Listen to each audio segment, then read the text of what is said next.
suspect! Coming to get you, Bobber.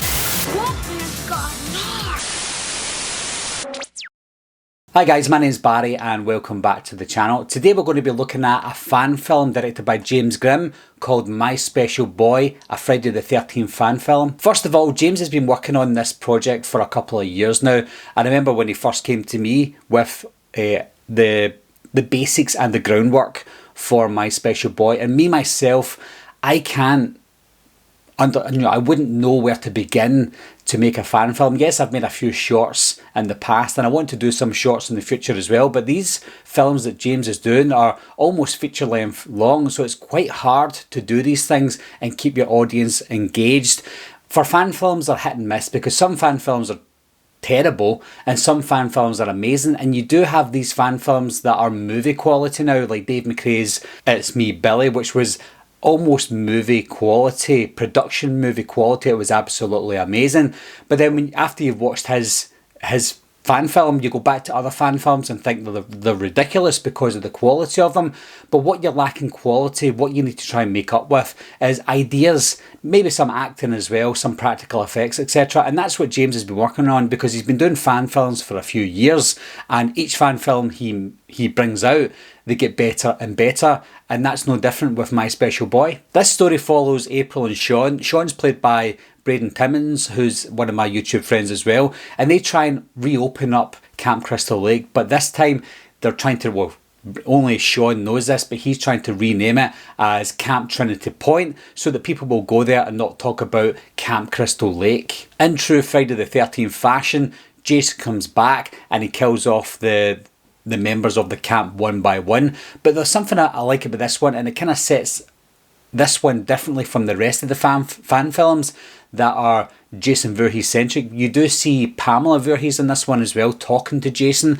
I don't think I've seen anything like that before, the way that James done this one. And we also get a little bit of a backstory with Pamela as well, which I really liked, and I like the quality of that kind of 8mm flickery camera view. It just takes you out of present day and takes you back to when Pamela was still alive as well. So really nice work there by James, nice editing as well by James and his team. When it comes to the acting, I think the acting was decent in this one. Again, you can't really critique people who are doing fan films because they're not 100% actors, you know, they've got day jobs as well, etc. But the acting in this one was decent. It wasn't any better or any worse than some of the fan films I've seen. In fact, it's probably a lot better than some of the previous fan films that I've seen before. And again, like I said, fan films are getting better, the acting is getting better as well, and people are taking them more seriously, and it's the same with this one. So the acting in this one was a lot better than what I saw before. I don't know if James meant this, but I think the cast in this one was excellent, and the characters, the way the characters were, because what the characters reminded me of was the Friday the 13th game. You know, they've all got their own unique aspect about them, something that's been missing from a lot of the Friday the 13th fan films as well. Some of the attire that they wear in it is a tribute to some of the previous Friday the 13th movies. I think the story flows well. It doesn't seem like a long fan film either.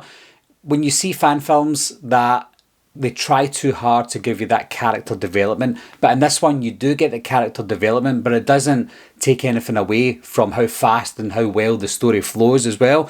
Not only do you have a good story, but you have Jason going around killing people. Jason's not the forefront of this film either. He comes and goes as he pleases, which is what I like, and that's what some people forget about Jason movies themselves. You know, Jason doesn't walk around all the time and you see his face all the time.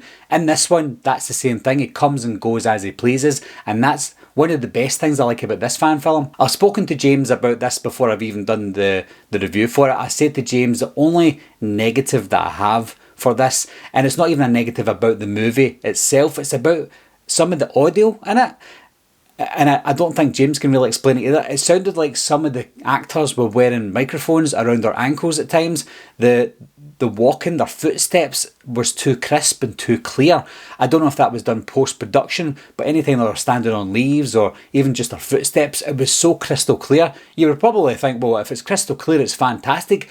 But the crystal clearness of the footsteps took over sometimes the audio from their voices and other things around. It didn't put me off the movie, it just put me off the sound of those specific scenes, but it's not a negative. I have to critique every fan film as I can, and that's the only negative that I can find if I had to bring up any negatives. Other than that though guys, it was a solid fan film, and I know that James knows this himself.